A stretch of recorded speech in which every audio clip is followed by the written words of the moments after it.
Редовна 13-та пензија на крајот од секоја година не е опција, која пензионерите ќе ја подржат како компензација за линеарно зголемување на пензиите.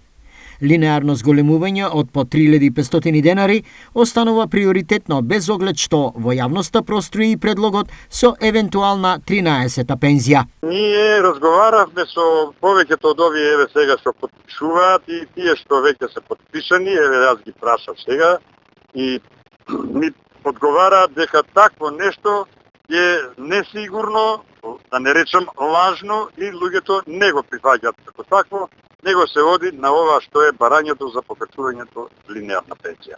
Во овој контекст премиерот Ковачевски беше категоричен дека фондот за вакво зголемување пари нема и доколку тоа почне да се реализира, системот ќе крахира.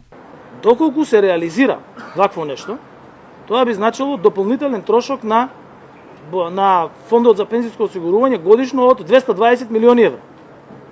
Тој нема да го издржи тоа. Меѓутоа тоа значи дека и тие што уплаќале 30 години стаж со повисоки износи дека нема да можат да земат пензија.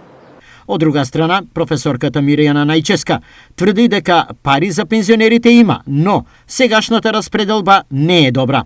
Тие 200 милиони за пензионерите можат да се земат од администрацијата на владата, за која се издвојуваат над милиарда денари, и со укинување на безсмисленото Министерство за политички систем и односи меѓу заедниците, кое влечи над 200 милиони денари. Или пари има, само треба да се распоредат. Напиша Најческа на Фејсбук. Откако пензионерите излегоа со барањето за линеарно покачување, тие се во постојана динамика во намерите да успеат, зашто на 20 септември ќе организираат и голем протест во Скопје.